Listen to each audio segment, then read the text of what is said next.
राधा कृष्ण पादा सहगणा ललितां विशाखान्वितांश नमो विष्णुपादाय कृष्णप्रेष्ठाय भूतले श्रीमते भक्तिवेदान्तामिति नामिने नमस्ते नमस्ते सारस्वते देवी सारस्वती देवी गौरवाणी प्रचारिणे निर्विशेष शून्यवादी पाश्चात्य देश तारिणे नमो महावदन्याय कृष्ण प्रेम प्रदायते कृष्णाय कृष्ण चैतन्य नाम्ने गौरत्विषे नमः।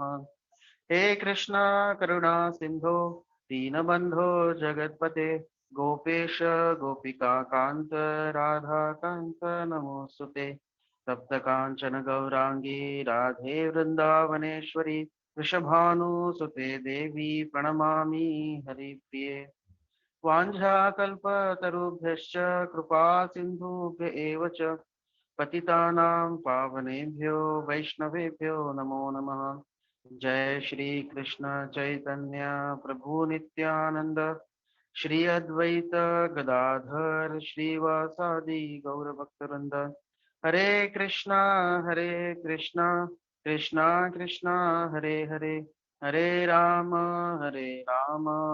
Ram Ram Hare Hare.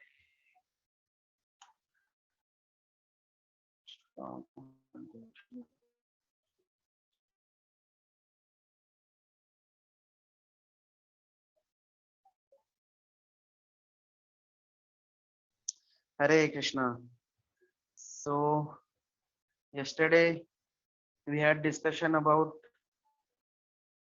Dhritarashtra inquiring from Sanjay that what Pandavas did, what my sons and Pandavas they did while they assembled to fight at battlefield of Kurukshetra. So that showed his apprehension whether they are really going to fight or not, or is this Dharmakshetra going to positively influence Pandu's sons because they are virtuous. So in this way, Dhritarashtra was afraid, and then Sanjay starts speaking, and he tells Dhritarashtra, "Don't worry, there is no compromise on the battle. Battle is going to happen." And then he's telling how Duryodhan is going to his teacher Dronacharya, and he's telling the who all are there on the Pandava side. So he names different people and he gives little kind of, he pokes also Dronacharya for teaching Drishtadyumna, and also he is little shocked to see how these Pandavas also have got a very good amount of strength of military, and it is very well arranged, and there are powerful warriors like Bhima and Arjun. But at the same time, he wants to hide his fear, and he wants that people should not think that he's afraid. And in this way, he starts estimating his own side. And in that, he very nicely, politically, very cleverly, he tells Dronacharya's name first, and then Vishma, and even he includes Vikarna also because he was the one who had opposed. So in order to prevent him from going to other side. Hmm. So in this way, he takes the various names. So let us start from the ninth verse now. So who is next devotee to recite ninth verse? Arjun Sarthipro. अन्ये च बहवः शूरा अन्ये च बहवः शूरा मदर्थे त्यक्तजीविता मदर्थे त्यक्तजीविता नानाशस्त्रप्रहारिणा नानाशस्त्रप्रहरणाः सर्वे युद्धविशारदा सर्वे युद्धविशारदाः. Translation: There are many other heroes who are prepared to lay down their lives for my sake. All of them are well equipped with different kinds of weapons and all are experienced in military science. Yes. So thank you, Arjun Sarthipro. So in this verse, we see that this word comes Madarthe Tyakta Jivitaha. So he's telling that apart from these personalities whom I have mentioned, there are many others like Jayadratha, Krutavarma, Shalya, and all of them are so dedicated. So one meaning of the word, what Duryodhan is one sense intending to say, Tyakta Jivita means they are ready to lay down my life. मेरे लिए जान देने के लिए तैयार है. That's what he means. But our Acharya has also interpreted in another way. Tyakta Jivita means जिसने जान छोड़ दिया है, means that वो मरने ही वाले हैं उधर. That's what is the meaning they said. These all people are going to surely die there, so that way that's why Prabhupada says also purport, it is already concluded that all of them will die in the battlefield of Kurukshetra for joining the party of sinful Duryodhan. But at the same time, still Duryodhan feels very confident that there will be victory from his side because of lot of combined forces are there. So many people are there. No problem. He is feeling a lot of confidence. So that's what is the point of this particular verse. Okay, so 10th verse. Asim Prabha Prabhu. अपर्याप्तं तदस्माकं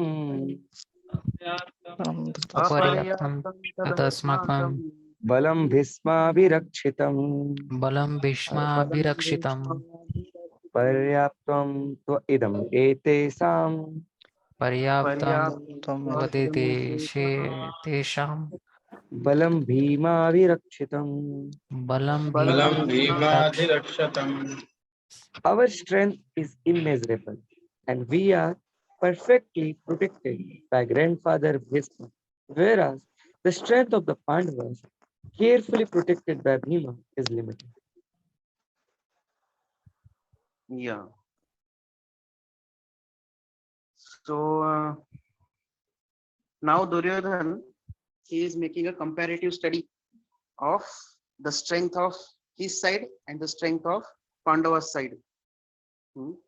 So he is thinking that the strength of his armed forces is unlimited, whereas Pandavas are limited, being protected by less experienced General Bhima, who is like fig in presence of Bhishma. Actually, Bhishma Dev was so powerful, nobody could stand in front of Bhishma Dev. Bhishma and Drona, they were invincible. Nowadays, people think that Karna was the most powerful personality, but that's not a fact. In fact, it is said that Bhishma was equivalent to hundreds of Arjunas. He was that powerful, very, very powerful personality. So that's how he is thinking Duryodhan that Are Bhishma is from my side. And what this Bhima can do in front of Bhishma? So he is like Bhima is like a fig in front of Bhishma. And that was a fact also. Bhima was nothing in front of Bhishma Dev actually.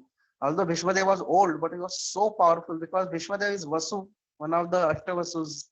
He is not the personality from exactly from this earthly planet. He was descended from that, one of the 8 Vasus.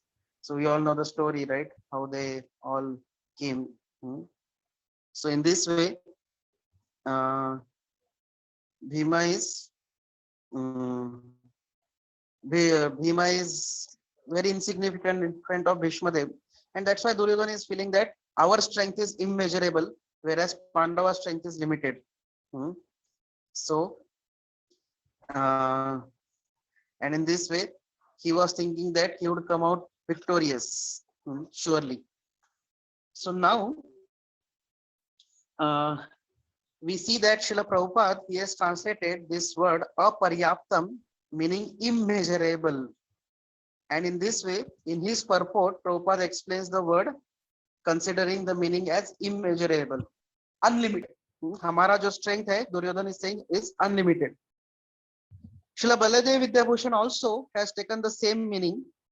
Aparyaptam means unlimited. However, Srila Vishwanath Chakravarti Thakur has given an opposite meaning to aparyaptam. So depending on which way the word is taken, this first line of the verse can mean that our strength is immeasurable or unlimited, or our strength is insufficient. Hmm.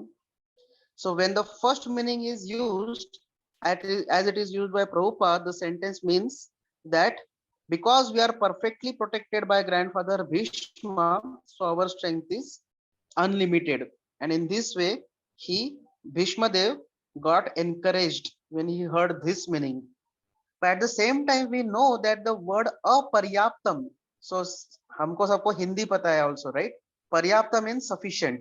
Aparyapta means insufficient. Hmm. So when we take that meaning, which Vishwanath Chakravarti Thakur is telling, that aparyaptam means insufficient. Hmm. So the meaning becomes our strength is insufficient because we are protected by Bhishma. So this is encouraging Dronacharya. Hmm. Why? Because Bhishma was a formidable warrior, but because he favored Pandavas, Duryodhan felt that he would not fight to his full capacity. Duryodhan felt that he won't be fighting with his full capacity. He has a lot of soft corner towards Pandavas. Hmm. So that's why Dronacharya took second meaning, and he understood what is the message of Duryodhan for him. Duryodhan is telling to Dronacharya that our strength is insufficient. Why? Because Bhishma Dev has got split loyalties. He is not fully loyal to us. उनके तरफ उनका क्या है, पांडव के तरफ थोड़ा soft corner है. So there you must fight with full vigor, very hard you fight to make up for Bhishma's weakness. That's what meaning, Drona understood for himself. Hmm. So in this way, this Duryodhan was expert diplomat, and he encouraged both Bhishma Dev and Drona also. And we see how excellent is the Sanskrit word. Same word can have opposite meaning totally. Aparyaptam can mean unlimited strength, and also can mean insufficient strength. Hmm. So that's how so wonderfully the Sanskrit can give different meanings, and different personalities can take meaning as per their own understanding. Hmm. So in this way, and Duryodhan was also very expert. You see, although he was a demoniac personality, but he was also very expert in using right type of words, so that जिनको जो समझना है वो समझ लेंगे. So he has a very special capacity in that way. Hmm. So now, His Holiness Bhakti Rasamrita Swami Maharaj, he was telling that this mentality of Duryodhan, it indicates the mentality of materialistic people like him. Hmm.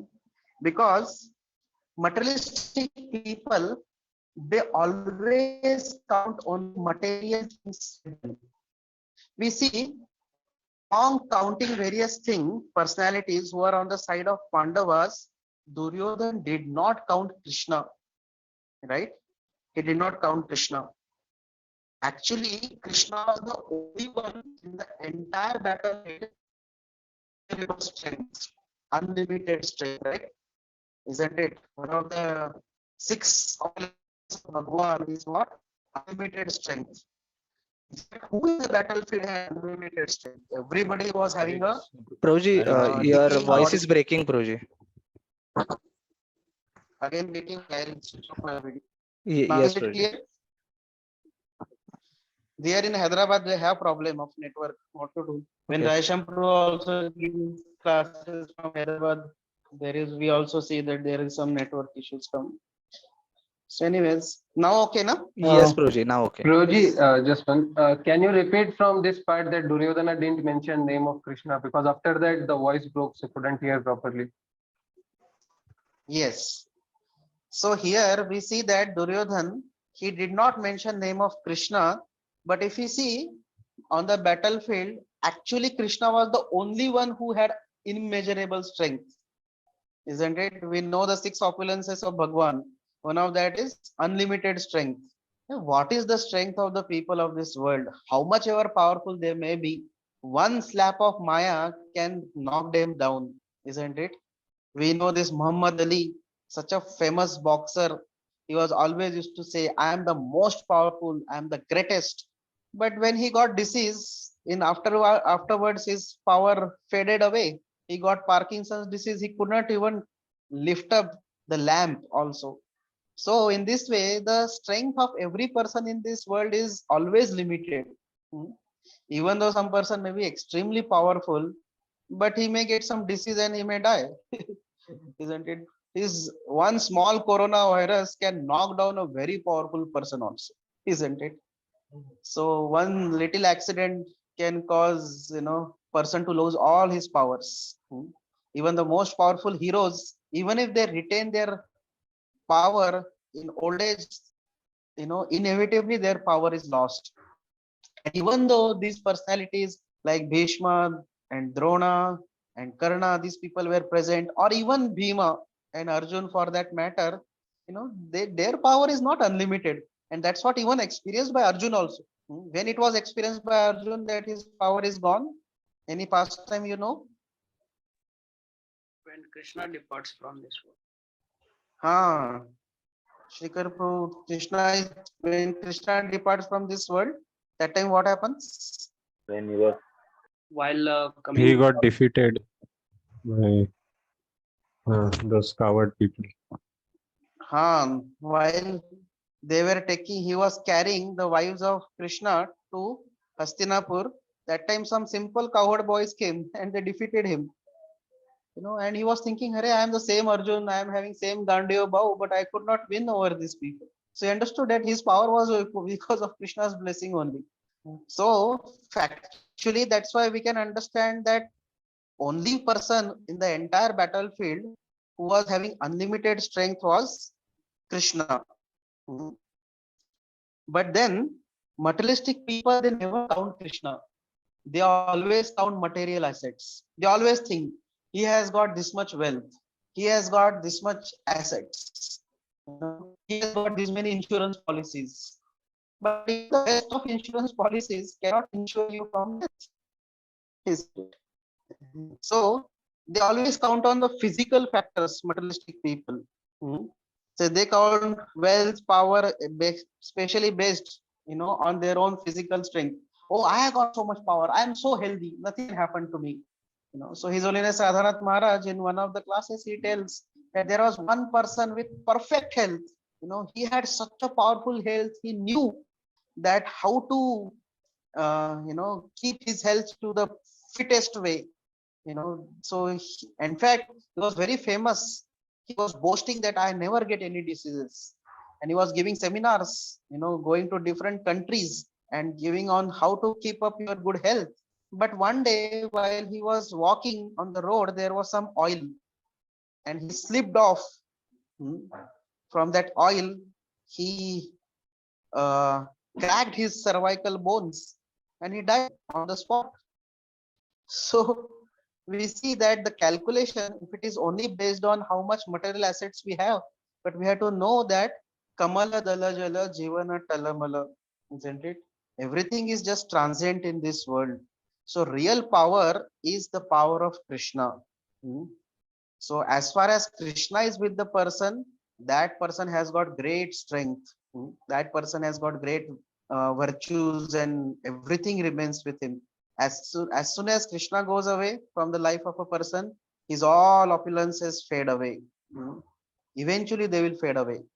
Right now it may seem that okay, his opulences are there, but first of all, they will not give him sufficient happiness and they will also fade away also. So Krishna is the real source of all power. But materialistic people, they don't count. They don't count spiritual factors like Krishna. Krishna desires, Krishna sanction. These things are not counted only. People feel that on my own strength, I can achieve anything. So the only factor is by hard work. But despite a lot of hard work, we see that in this world, people may do a lot of hard work, but they may not necessarily attain great success. We know in Kota, so many people go for preparing for IIT, but not everybody gets into IIT. And that doesn't mean that they did not work sufficiently hard. The ultimate factor is that Krishna's sanction has to be there. Even if one wants to be rich, even if one wants to be successful, there has to be Krishna's sanction. So they don't consider this factor. They feel that I'll work hard, I'll throw away Krishna, hell with Krishna. That's what was Duryodhana's mentality. Hell with Krishna. Krishna kya kar sakte hai? वो तो we know this pastime, right? अरे वो तो शस्त्र भी नहीं उठाने वाले. And he is a simple coward boy who ran away from Jarasandha. So that's what his calculation is. He is not saying that he lifted Govardhan Hill, he killed so many other demons.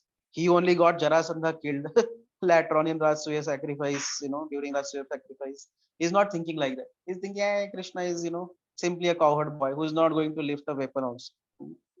And so in this way, this is the mentality of typical mentality of materialistic people has been indicated by uh, Duryodhan over here, not counting spiritual factor, not counting Krishna's presence and Krishna's sanction, Krishna's will to be the supreme factor. Actually, that is the supreme factor.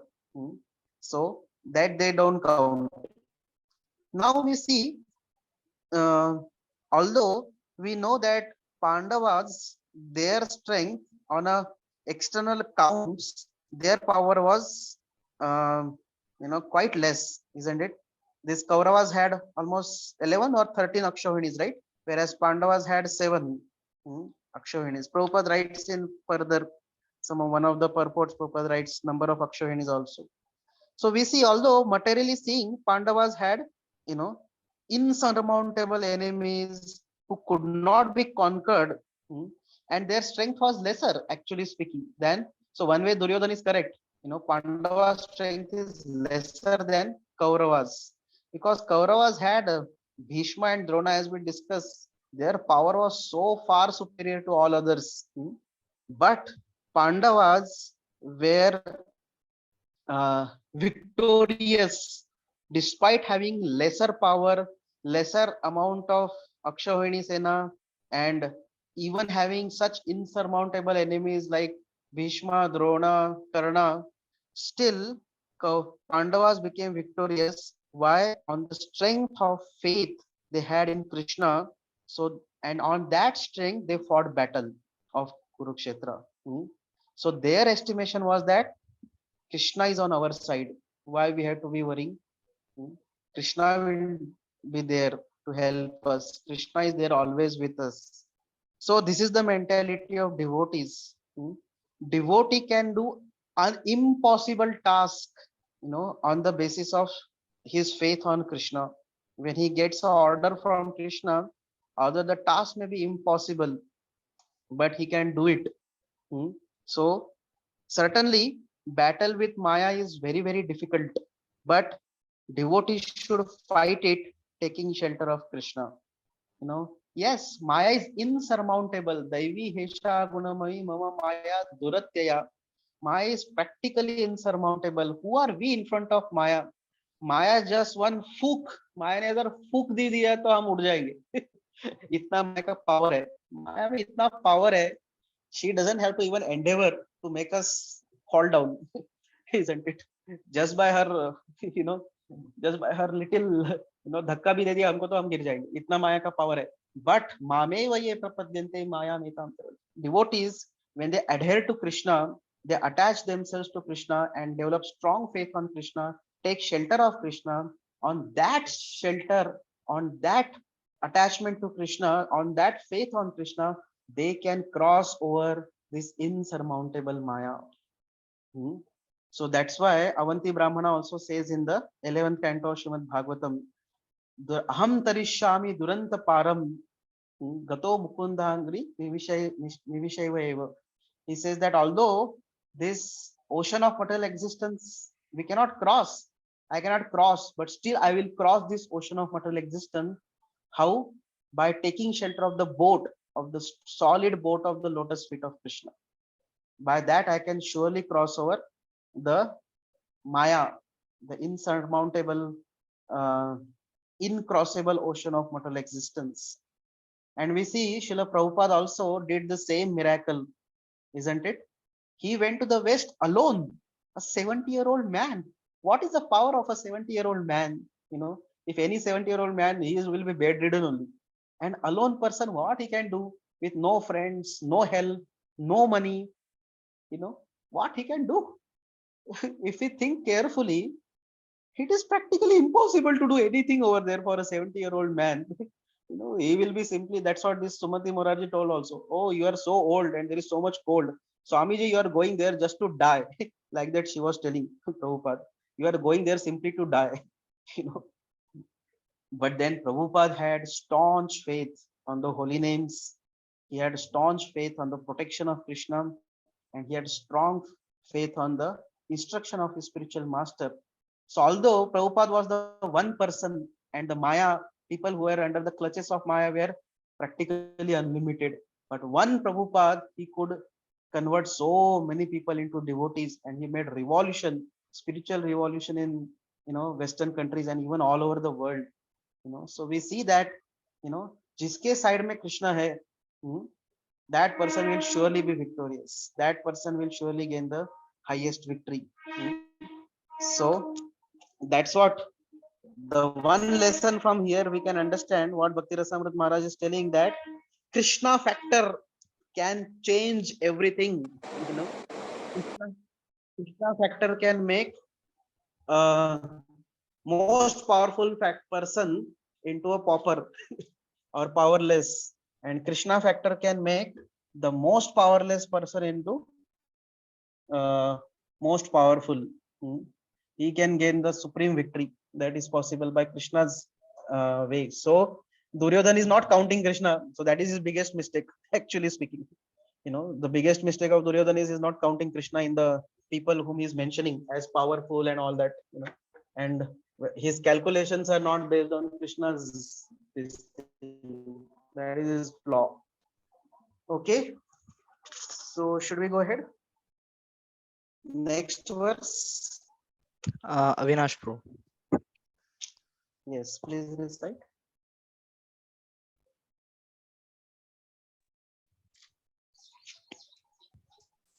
Ayaneshu Ayaneshu च सर्वेषु Ayanu सर्वेषु यथा भागमवस्थितः यथा Bhagavastavastitah भागवस्थिताः भीष्ममेवाभिरक्षन्तु भीष्ममेवाभिरक्षन्तु Vishmamevaभिरक्षन्तु भवन्तः सर्व एव हि. भवन्तः सर्व Bhavantah एव sarva eva hi. All of you must now give full support to Grandfather Bhishma as you stand at your respective strategic points of entrance into the phalanx of the army. Yeah. Can you read purport also? Some part I'll tell till where you read. Okay. The purport. Duryodhana, after praising the prowess of Bhishma, further considered that others might think that they had been considered less important. So in his usual diplomatic way, he tried to adjust the situation in the above words. He emphasized that Bhishmadev was undoubtedly the greatest hero, but he was an old man, so everyone must specially think of his protection from all sides. He might become engaged in the fight, and the enemy might take advantage of his full engagement on one side. Therefore, it was important that other heroes not leave their strategic positions and allow the enemy to break the phalanx. Yeah. So in this way, Duryodhan is trying to adjust his things very politically, because दूसरों को बुरा नहीं लगना चाहिए, ये भीष्म का ही बहुत glorification कर रहे हैं, हम क्या कम है क्या? So he's telling no, your support is required for Bhishmadev. Without that, so पहले he pointed out one fault of Bhishmadev, estimated one fault of Bhishmadev to be having kind of split loyalty, that he has soft corner towards Pandavas. Now he's telling that, but after all, he's an old man. Maybe his old age may come in the way of his power fighting. So all of you, please give strength. In this way, he enthused everybody. At the same time, Prabhupada writes also that he was confident of the support of Bhishma and Drona. On what basis he developed that confidence? Because even though this Rajavadhu, even though Draupadi, who is the queen, she was being disrobed, they both did not stop. They both did not oppose. So on that particular incidence, they did not even speak a word, actually. So on that particular incidents, Duryodhan is having faith that Bhishma and Drona is going to give full support to him. Means basically they did not oppose at that critical moment. So that means at this critical moment also they will be fully on his side only. Hmm. So although he had little apprehension that both had great affection for Pandavas, but still he was having strong hope also. So in this way थोड़ा एक द्वंद्व चल रहा था दुर्योधन के मन में. एक तरीके से उनको लग रहा था may be they have some affection for Pandavas, तो क्या होगा शायद they may not fight full vigor. On the other side उनको वो पिछला जो हिस्ट्री है वो याद आ रहा था कि no they did not oppose during the Draupadi's disrobing, so that means they are on my side fully. So in this way he had some hopes also. So he had hope that they will give up all of their affection towards the Pandavas, and as a rigid performers of their duty, they will surely fight very rigorously from my side. So that was the mindset of Duryodhan. So we see how our acharyas, they can exactly give the mindset of different personalities, isn't it? Which only on the translation we cannot understand. That's why purports are so important, isn't it? We cannot understand things simply. These are the deeper aspects of every particular mindset and thought process and all. These are all acharyas can tell us very nicely. Okay. So 12th verse, please recite. Bhimrashtra. तस्य संजया यन्हर्षन् कुरु वृद्धा पितामह तस्य संजयन् हर्षं तस्य कुरु संजयं वृद्धा पितामह कुरु कुरु वृद्धा वृद्धा पितामहः सिंहनादं विनादुच्च सिंहनादं विनादुश्च शङ्खं ददामुः प्रतापवम् शाङ्कं दद्मः Then Bhishma, the great valiant grandsire of Kuru dynasty, the grandfather of the fighters, blew his conch shell very loudly, making a sound like a roar of a lion, giving Duryodhan joy. Yes, please read purport. The grandsire of Kuru dynasty could understand the inner meaning of the heart of his grandson Duryodhan, and out of his natural compassion for him, he tried to cheer him by blowing his conch shell very loudly, befitting his position as a lion.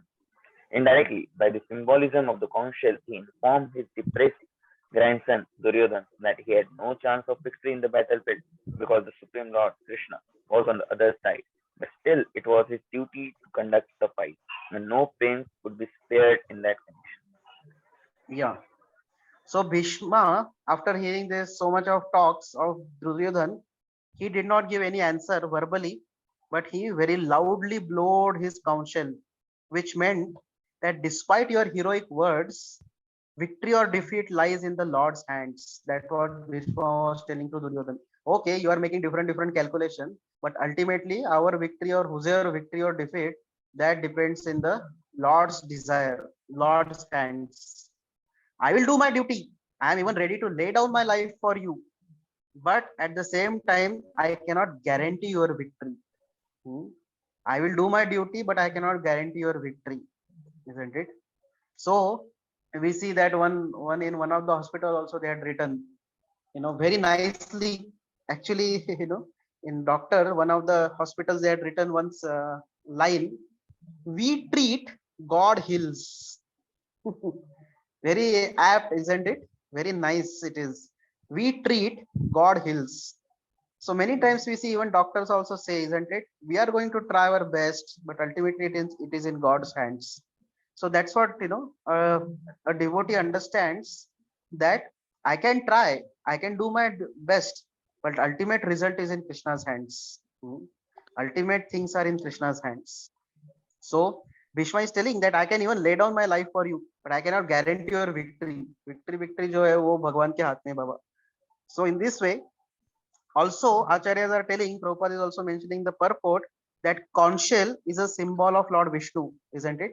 We know this famous symbol of Lord Vishnu, Chakra and Shankha. Especially in Sri Sampradaya temples, we'll see these two symbols are always present, Chakra and Shankha.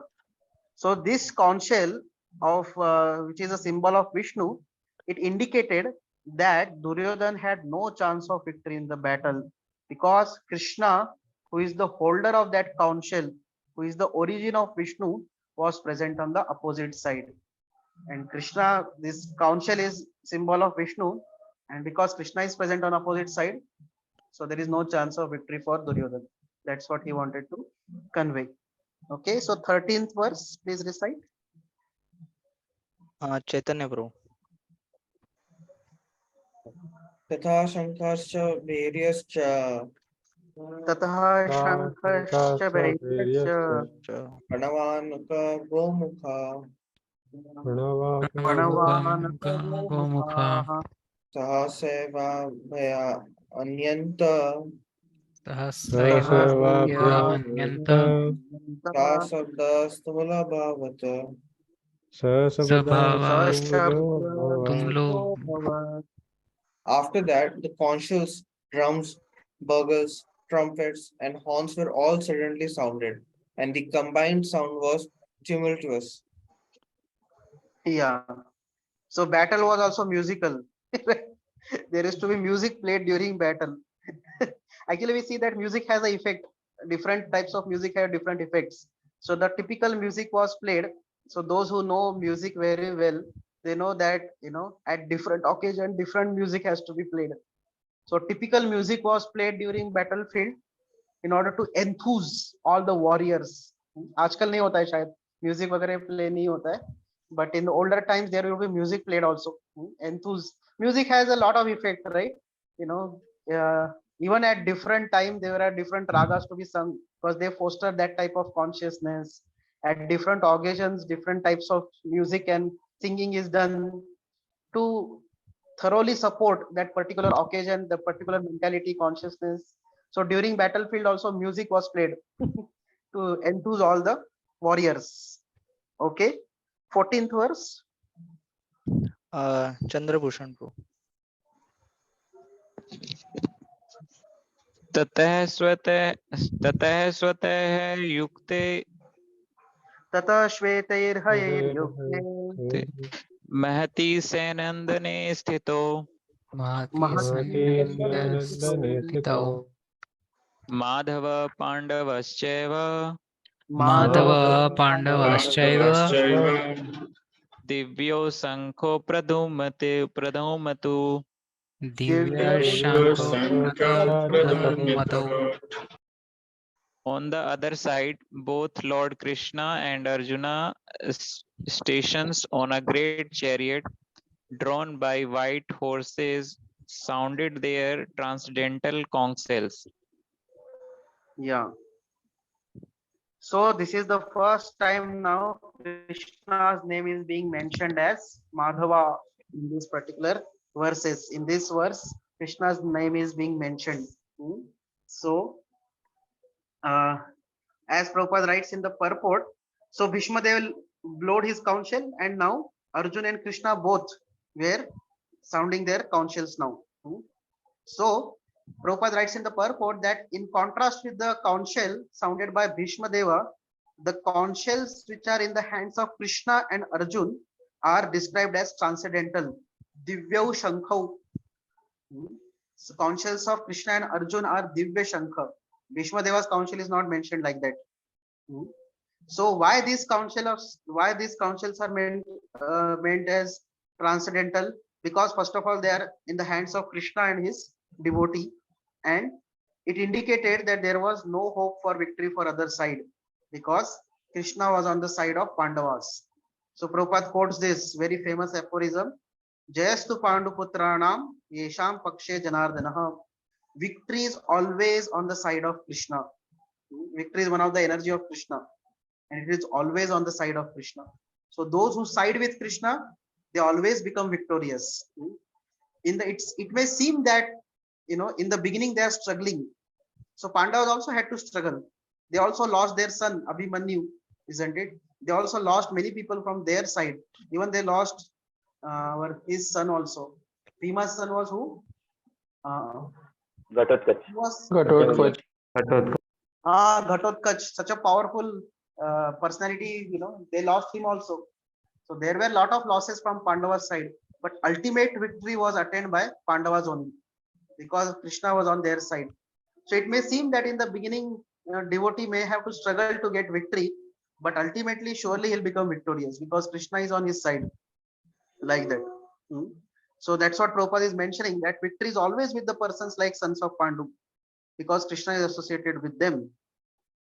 So wherever Lord Krishna is present, the goddess of fortune is also present there because goddess of fortune never leaves her husband.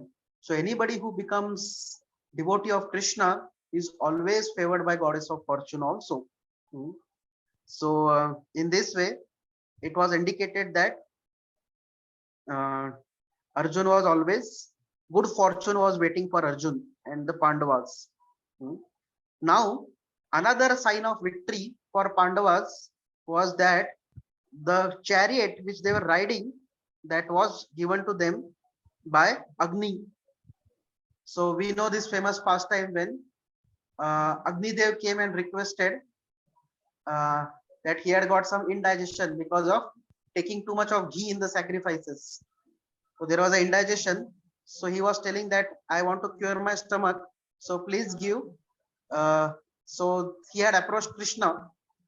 So Krishna said, okay, what is the solution? He said, in Khandoprastha forest, there are a lot of herbs which can heal my indigestion. So please, allow me to burn Khandoprastha forest. And in this way, Krishna and Arjun, they were helping Agnidev to swallow Khandoprastha forest, and also they protected from the rain shower of Indra. Arjun protected the whole Khandoprastha forest from rain shower of Indra. And in this way, Agnidev was very grateful to Krishna and Arjun, and in response, he had given them the chariot. Hmm. So this chariot which they were riding on, that was gifted to them by Agnidev, and this chariot had special ability that it could go in all 10 directions. Hmm. So it would go in all the various directions it could go. That was the speciality of this chariot. Hmm. So that's what Prabhupada says, that it was capable of conquering all the sides wherever it was drawn all over the three worlds. Hmm. So this was another sign of victory for Arjun. Okay, so 15th verse, please recite. Darshan bro. Yes, bro.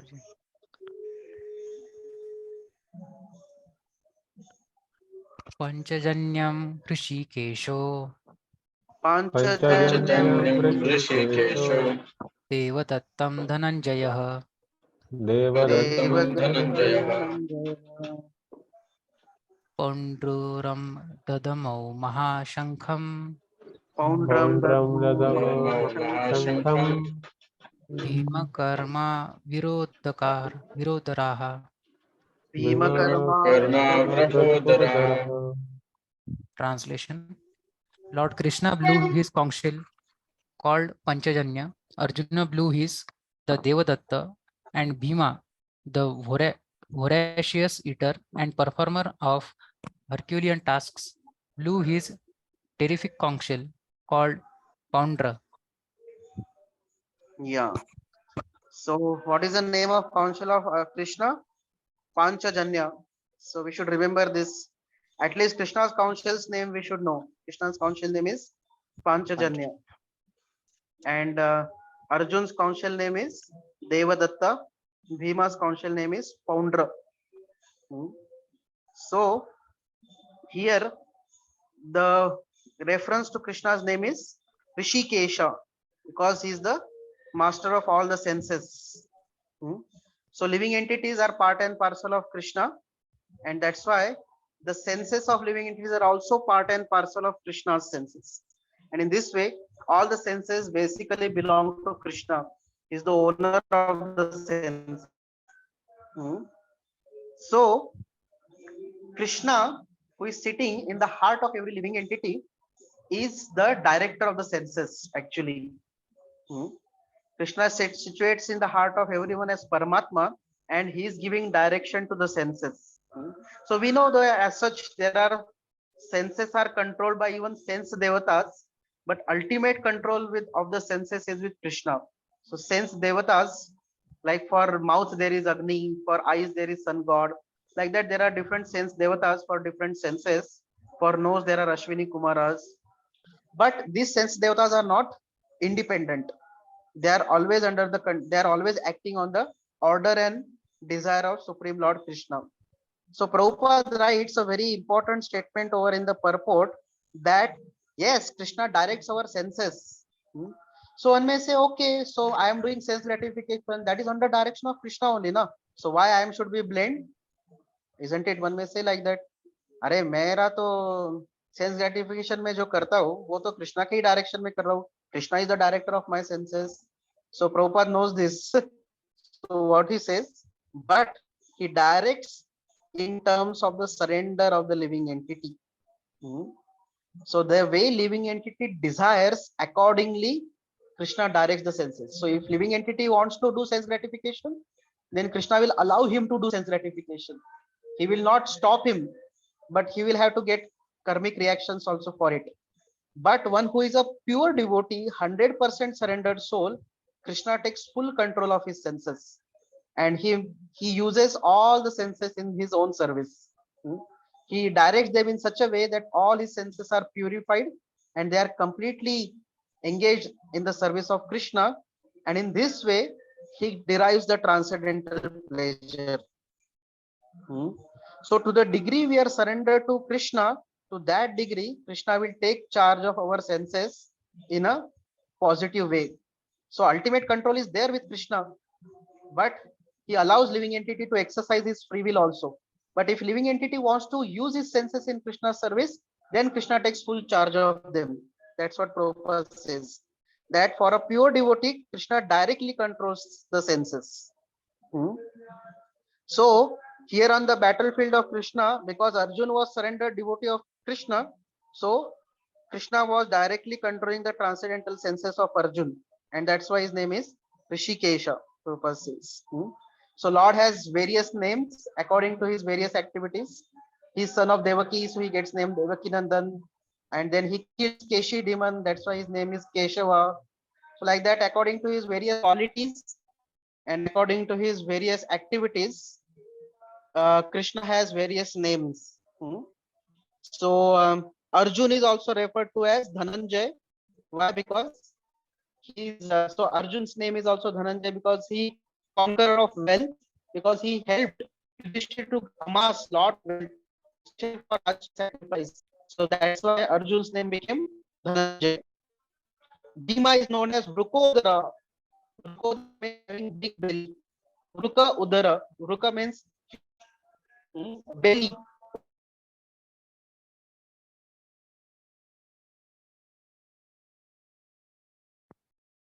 Pruji, you have lost your voice. Food.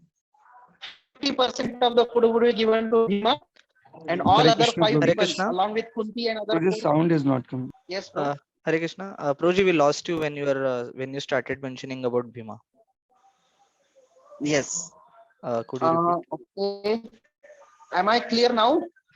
Yes, Pruji. So we know that Bhima is called as Vrukodara. Why Vrukodara? Because he has got a very big belly. Udara means belly. So we know that he would eat voraciously. So what was the distribution of food when they were in Vanvas? 50% of the food would be given to Bhima, and rest other five would share remaining 50%. Other five means including four Pandavas and Kunti Devi. They would eat remaining, five of them would remaining 50%, but entire of the another 50% would be taken by Bhima only. So he was so voracious eater. Even in the pastime of Bakasur also we know. But Prabhupada says one Bengali saying, I cannot exactly repeat it, but it means that one who eats a lot, he should do lot of huge tasks also. Not that simply keep on eating. He should also do perform Herculean tasks. So Bhima was also eating voraciously, that is true. At the same time, Bhima was not lazy. He was doing lot of Herculean tasks also, like killing Bakasura and Hidimba, such demons he killed also. So in this way, Bhima is called as Rukodara. Now, last part of the purport, Prabhupada says that this particular conch shells blown on the side of Pandavas, beginning with lords, were very encouraging to the fighting soldiers.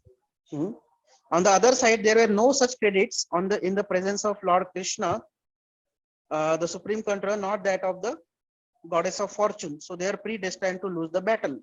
And that was the message announced by the sound of conch shells. You got it? Other side, there were no credits of divine conch shells and presence of Krishna. Similarly, the presence of goddess of fortune. So they are going to lose. On this side, there is Krishna. The conch shells are divine. The goddess of Lakshmi is going to be there along with Krishna. So they are going to win. So in this way, Arjun's position was very unique. Krishna, the supreme personality of Godhead, had agreed to become his charioteer. Agni, the fire god, had donated his chariot. Even the Chitraratha, the chief of Gandharvas, had given him his beautiful white horses. That was another strength for Arjun, that his horses were given by Chitraratha, who was the chief of Gandharvas. And this Chitraratha was the one who had captured Duryodhana also at one point of time. When Pandavas were in Vanvas, that time Duryodhana wanted to make a lot of show off of his strength. So that time this Gandharva had captured Duryodhana. So this same Chitrarath, he had given horses, his own horses to Arjun. Also, Indra had given him conch shell. So this Devadatta conch shell, that's why its name is Devadatta. Arjun's conch shell is called Devadatta. Why? Because Deva means Indra. So it was given by Indra to Arjun. And also he had given him quiver, which was inexhaustible with all types of, arrows. So that's why he had unlimited quiver. He had a powerful conch shell. He had a powerful horses. He had powerful chariot. And most importantly, Krishna was personally present. So these are all were symptoms of victory for Pandavas, which are mentioned in this particular verse. Okay, please take 16 to 18. Please recite. Devi Prasad.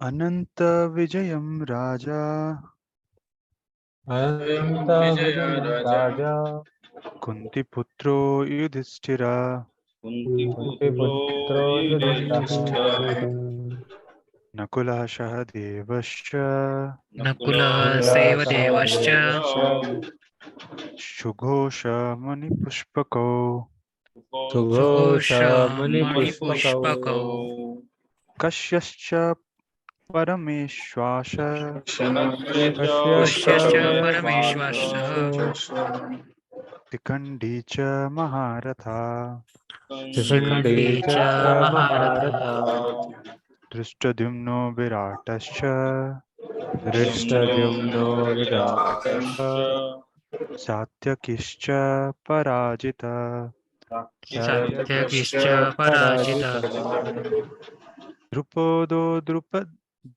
Drupodo Draupadeyascha Drupado Drupado Draupadeyascha Sarvashah Prithivipate Sarvashah Sarvashah Prithvipate Prithvipate Saubhadrascha Mahabahu Saubhadrascha Drasya Mahabahu Mahabahu Sankhan Dadmu Prathak Prathak Shanka Dadmu Pratak Pratak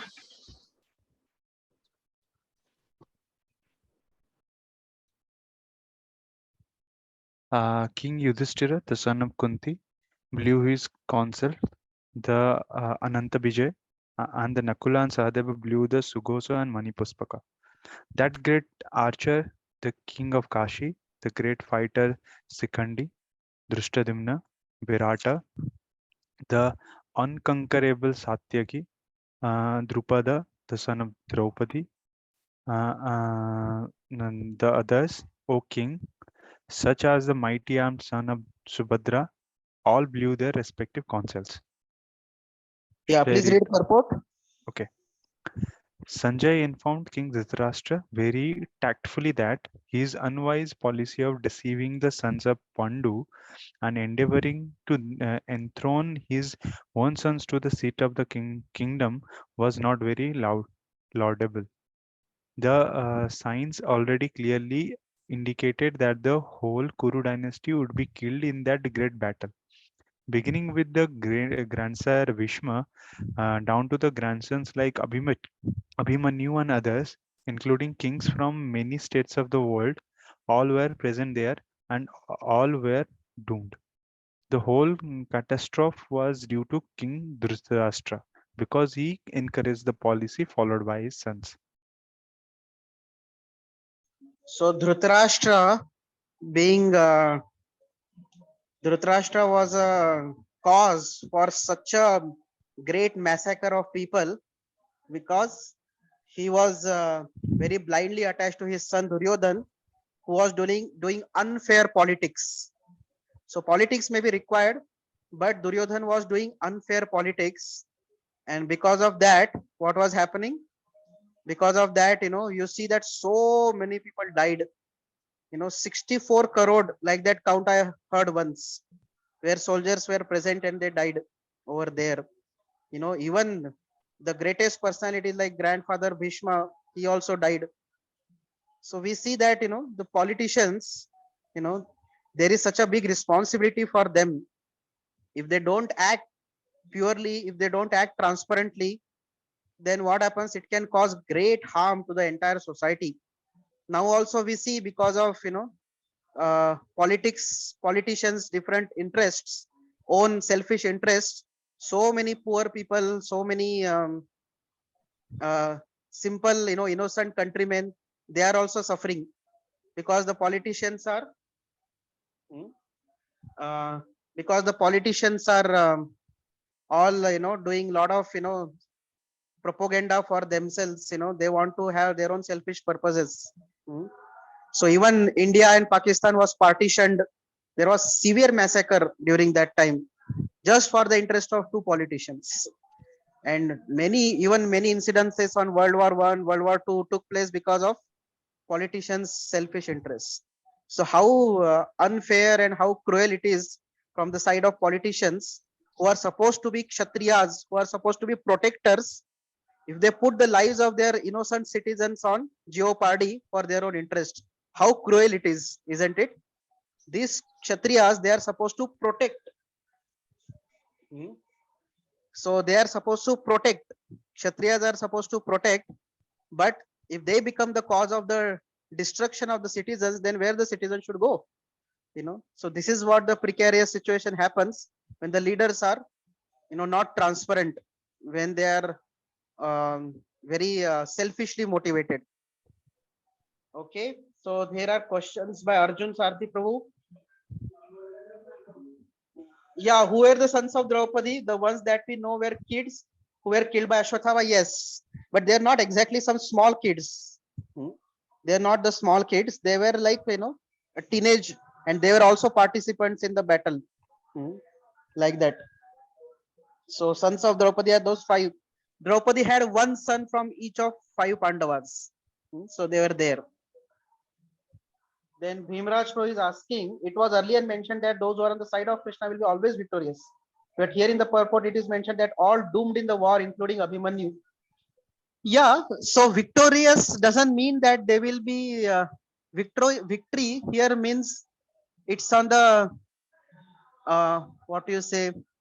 It is not only that the body will be always protected. Hmm.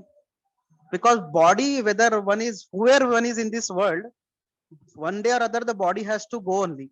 Even for a pure devotee, he has to leave his body. His body doesn't remain with him forever. So victory doesn't mean that only is the victory of body. It indicates the ultimate victory in terms of the soul's perfection of life. The soul attains the perfection in his life. That's what victory is. We understand from here. That the spirit soul, he becomes closer and closer to Krishna. He becomes free from miseries of birth, old age, disease, and death. Because these are the biggest troubles for a living entity. Body may be there, but if the body is diseased, what is the use of such a body? Isn't it? So only body preservation is not the only victory. The victory is how person is progressing towards the path of unlimited happiness, unlimited joy, hmm, getting freed from all the miseries of life. So that is a victory, and those who are on Pandava side, they attain that victory like that. It was also, I don't know the reference, but it was also told somewhere that whoever was in battle, whoever saw Krishna, all those who were included in battle were Yeah, so I understood your question. You are saying that everybody went back to God. That is also fact.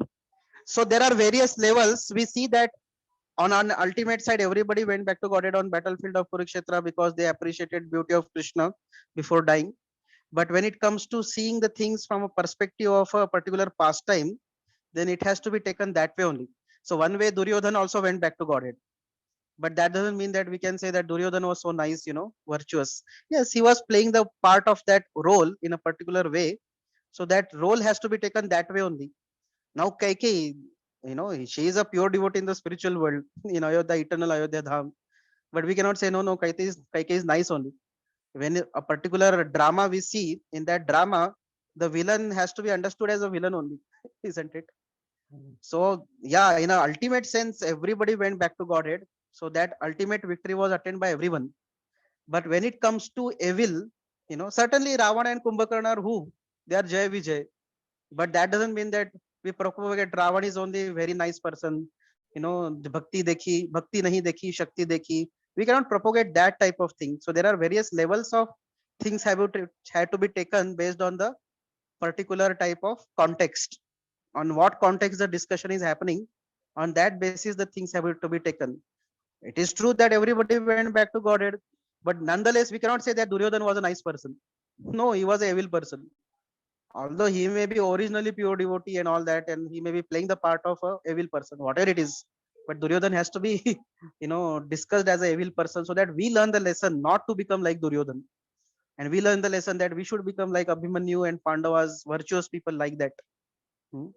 So certainly you know, so these things are discussed in a particular context always. Is that all right? Yes. Yeah.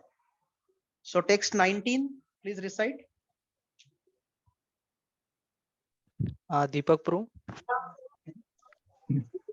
सघोषो धातराष्ट्राणां सघोषो धृतराष्ट्राणां हृद्यानि व्यादारत हृदयानि व्याधरायत् नभश्च पृथिवीं चैव नभश्च पृथिवीं चैव तुमुलो अभ्यनुनादयन् नादयान्. Translation. The bowing of these different councils became uproarious, vibrating both in the sky and on the earth. It shattered the hearts of the sons of Dhritarashtra.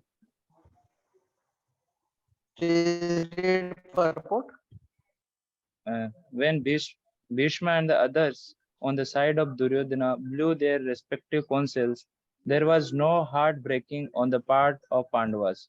Such occurrences are not mentioned. But in this particular verse, it is mentioned that the hearts of the sons of Dhritarashtra were shattered by the sounds vibrated by the Pandavas party. This is due to the Pandavas and their confidence in Lord Krishna. One who takes shelter of the Supreme Lord has nothing to fear, even in the midst of the greatest calamity. Yes. So, Rakhe Krishna Mare Ke, Mare Krishna Rakhe Ke. One who is shelter in the devotee of Krishna, he is always fearless because he has confidence on the protection by Krishna. That's why Govinda Kaviraj also says, Bhaja Hure Mana, Shri Nandanandana, Abhaya Charanara Vindare. Krishna's name is Abhaya Charan. Means when we take lotus feet of Krishna, shelter of lotus feet of Krishna, that lotus feet award us fearlessness. So because Pandavas were sheltered at the lotus feet of Krishna, their hearts were not shattered when Kauravas' conchs blew. On the other hand, when Pandavas' conchs blew, Kauravas' hearts were shattered. That's what is mentioned in Bhagavad Gita, and our Prabhupada mentions it in the purport. Okay. Who is saying the verse? Vyasadeva? Yes, it's Vyasadeva who is saying all these verses. And of course, Sanjay is describing it to Dhritarashtra.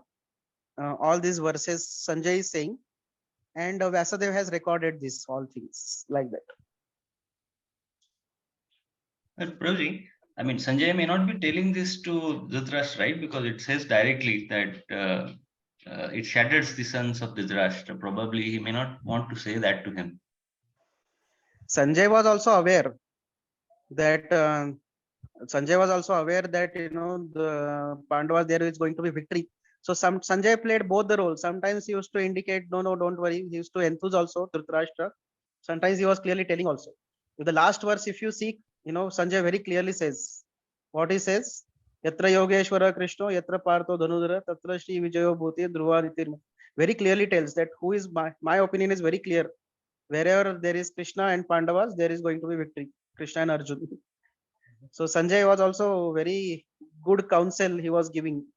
He was trying to encourage also Dhritarashtra, but at the same time, he was not giving him false hopes also. Because this conversation is all Sanjay is describing live. He was speaking it, to Dhritarashtra. So certainly these words are of Sanjay also. Like it. Okay, one more verse we can take.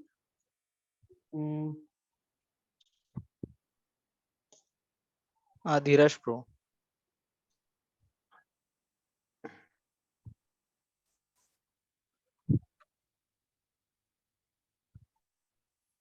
अथ व्यवस्थितान् दृष्ट्वा व्यवस्थितान् दृष्ट्वा धार्तराष्ट्र कपिध्वज कपिध्वज प्रवृत्ते शस्त्रसम्पाते शस्त्रसम्पाते धनुरुद्यम्य पाण्डव धनुरुद्यम्य पाण्डव ऋषिकेश तदा वाक्य ऋषिकेश तदा वाक्य इदमाह महीपते महीपते. Translation. At that time, Arjuna, the son of Pandu, seated in the chariot, bearing the flag marked with the Hanuman, his bow and prepared to shoot his arrows. O king, after looking at the sons of the Dhritarashtra drawn in the military array, Arjuna then spoke to the Lord Krishna these words.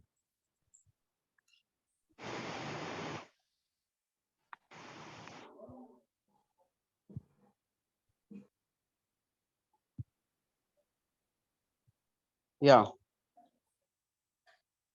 So Prabhupada writes in the purport that we know that there was a insignia of Hanuman on the flag of Arjun. And now